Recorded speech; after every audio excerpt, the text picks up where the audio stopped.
Hello guys, this is the Blackwing Guru, sometimes known as Crowbar, however you want to see me as. I am here today showing off a blind second Blackwing deck. So the most common version is a going first Kali Yuga lock version, which is still very good. I just wanted to put something else out there that might be of interest to people. I know, especially with Blackwings, it originally was kind of designed around going second, being able to beat over your opponents with big monsters. The second iteration allowed you stuff like a Assault Blackwing Raikiri, which lets you pop a bunch of monsters in one go. And stuff like Tamer Obsidian, so you could recur the Raikiri to pop again. And those are still some fantastic cards. So we're just going to be kind of going through this version and showing you how it works. It's a little bit harder to do a deck profile in Master Duel compared to real life, but we will do our best. So the very first card, and absolutely most important card in the deck, is Blackwing Simoon the Poison Wind. Uh, it is an absolutely amazing starter, one of the best in the game. It is very vulnerable to Ash, though, which is a big issue. If you wanted to run something like Called by the Grave, completely understandable because you do not want to get ashed. I, however, have opted not to. We can usually kind of extend even around a negated Saloon, and people are generally going to wait until a little later in the combo in order to actually stop this moon effect, or to ash something else in the combo.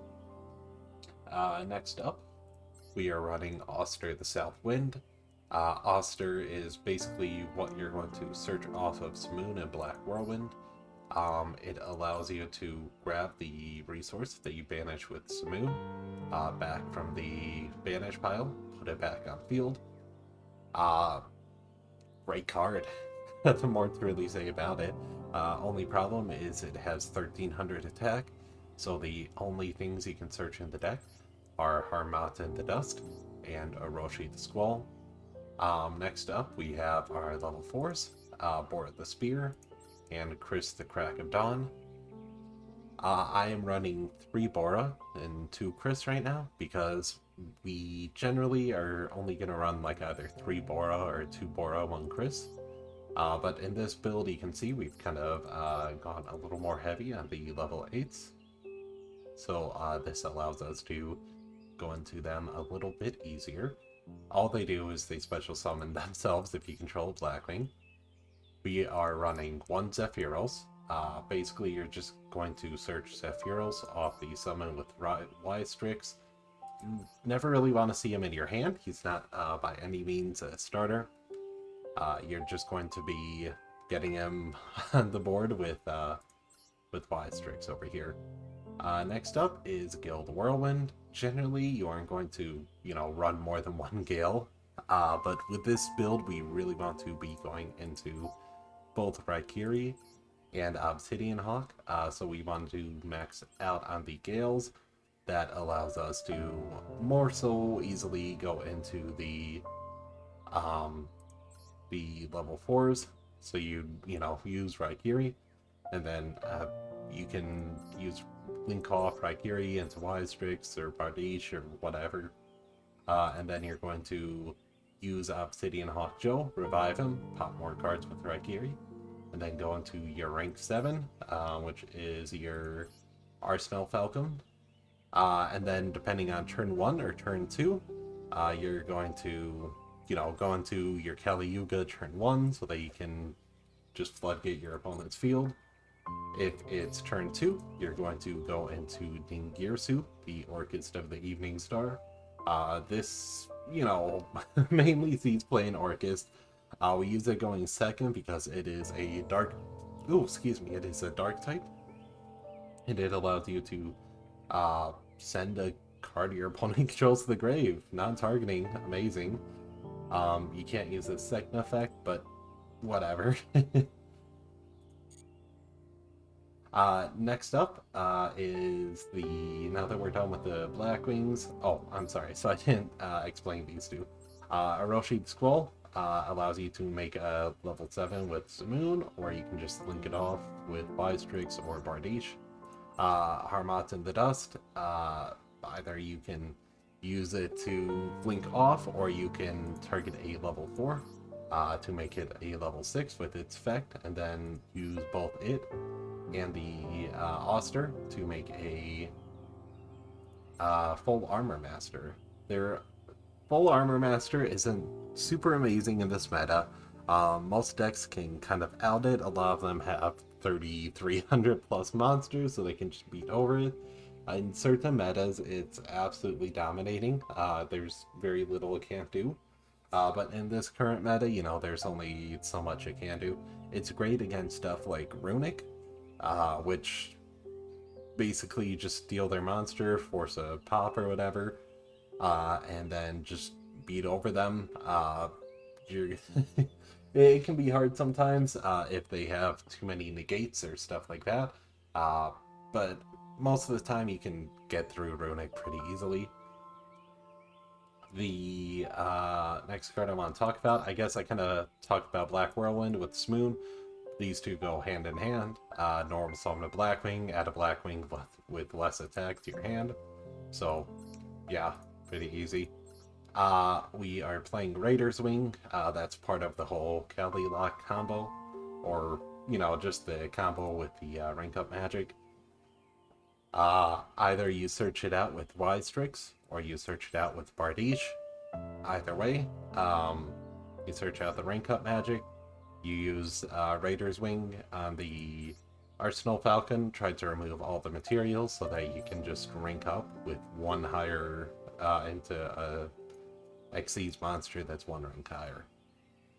You can also go into Dingirsu with some of your rank 8s if you already used their effects and just wanted to go into something else. Yeah, it's a variety of different good stuff. And then you will see I saving Small World for last. I kind of want to discuss that a little bit more. Triple Tactics Talent is going to be one of kind of our main things. It's a great card. It allows us to keep drawing, steal a card, or just mill a card. Say we're going first and they ash a card, we can or we can spin a card from their hand to the deck. It's really versatile. It rarely bricks, but when it bricks, it is a really, really, really big brick. I'm running 3 Ghost Spell at the current moment. Ghost Spell is, I think, good against just about every deck you're coming across commonly on the ladder, more so than Ash. A lot of decks can extend past the Ash. We're still running Ash, but a lot of decks can't extend past the Ghost Spell, or it at least severely stunts their plays. So I think currently it's great to see. Max C, I'm thinking of cutting entirely. While it is an absolutely fantastic card against some decks, and just draws you 5 cards even, against other decks, you don't get it live, basically. You get maybe 1 draw off of it, and then it may as well be playing Upstart Goblin. And it gets Ash just all the time. You always have to assume your opponent opens 2 Ash, and that 1 Ash is going for the Maxi, and the other Ash is saved for your turn. So I'm thinking of cutting it. It's, absolutely great card, and against Blackwings, it's a blowout card because Blackwings tend to special summon so much. But yeah, we're running 2 Lightning Storms, 1 Harpy's Feather Duster. You're still going to see a lot of back row decks on the ladder, whether it's Runic or Labyrinth, even the occasional Eldritch, because, that's still a cheap deck a lot of people have. So, yeah, I don't like running 3 Lightning Storm, because I tend to break up with 2 in hand, so 1 Harpy's Feather Duster, 1 Lightning Storm in hand, you can activate both on the same turn. Great card, great combo. Yeah, okay. Finally, we are on to Small World. Small World is basically 3 extra copies of Simoon. For those that don't understand how the card is played, you're going to reveal one card in hand. So say we reveal Bora the Spear. Then we have to pick one card that has a different type, attribute, level, attack, or defense from your deck. And then you're going to reveal that. And after revealing that, we're going to ignore the first card, pretend that this isn't part of the card chain anymore. So the second card, you're going to choose a different card that has, a different attribute, type, level, attack, or defense. And then you're going to banish that second card, or the second revealed card as well, and then add the third card to your hand. The card that the third card that you reveal can even be the same card that you first revealed. It's pretty simple once you start playing with it.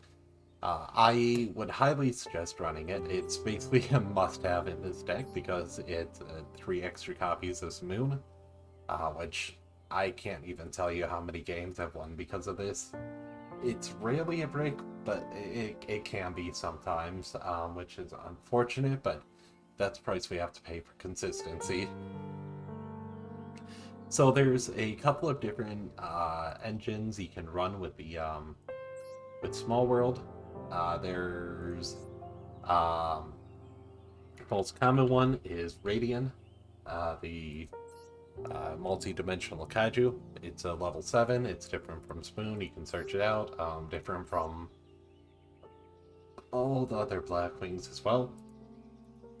There is also, I think it's called Vishudo. I might be wrong. It's the Tenny card. Yes, yep, Vishuda, sorry, not Vishudo.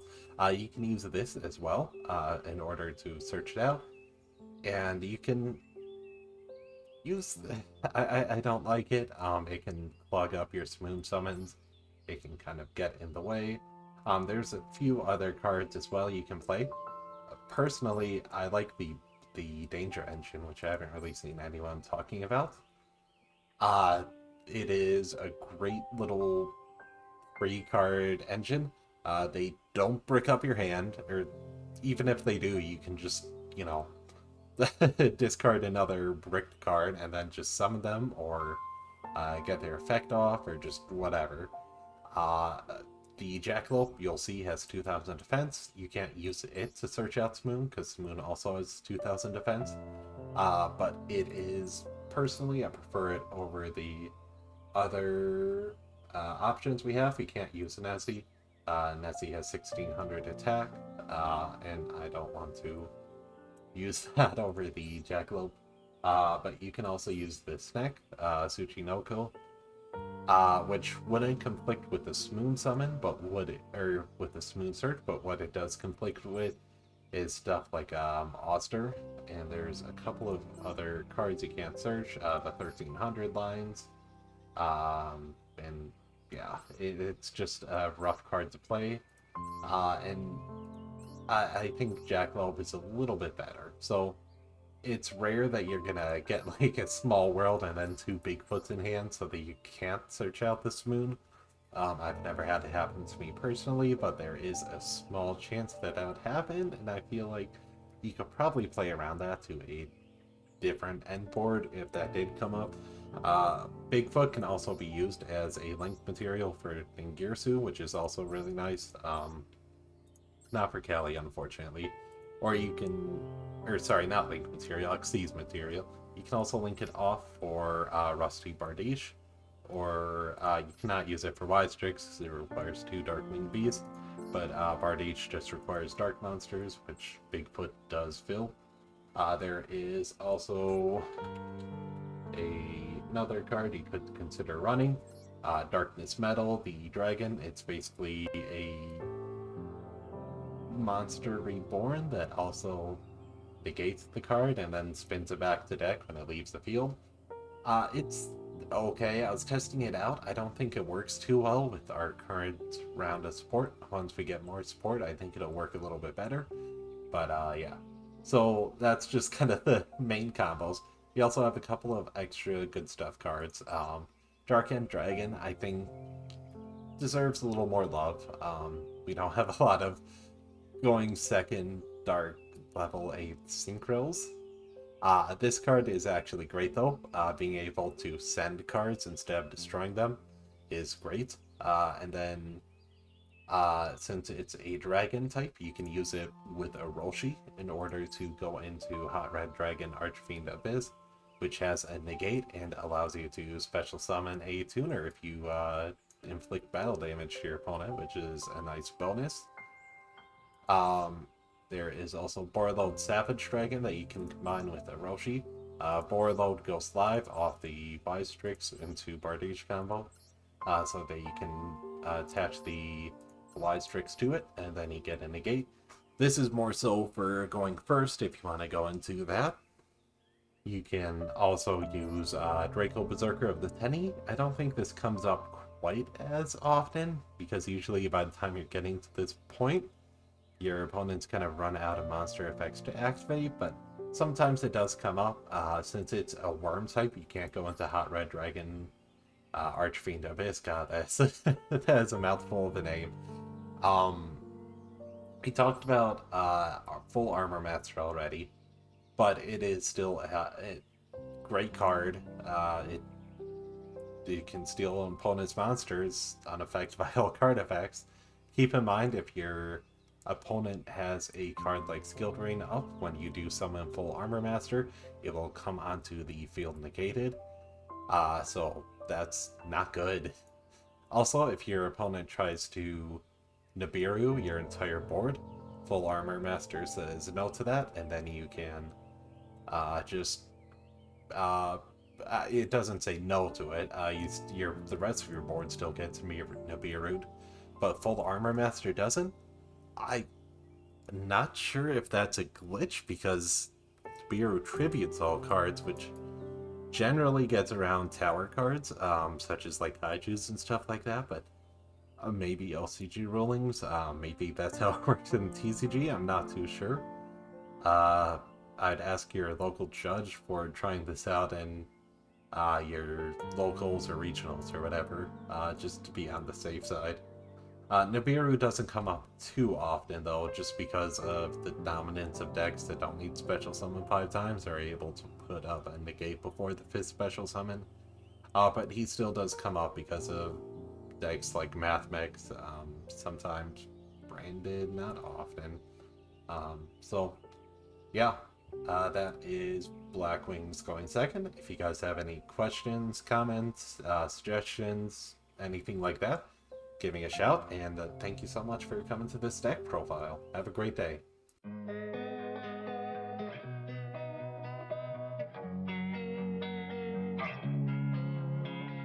Losing time, I'm fading fast. I just wanna make it last. Try to let go of the past. I close my eyes, embrace the blast. Sleepless nights and headaches stack. Restlessness to hell and back. What's my purpose? What do I grab? A slippery surface, a heart attack. And sometimes you just gotta believe.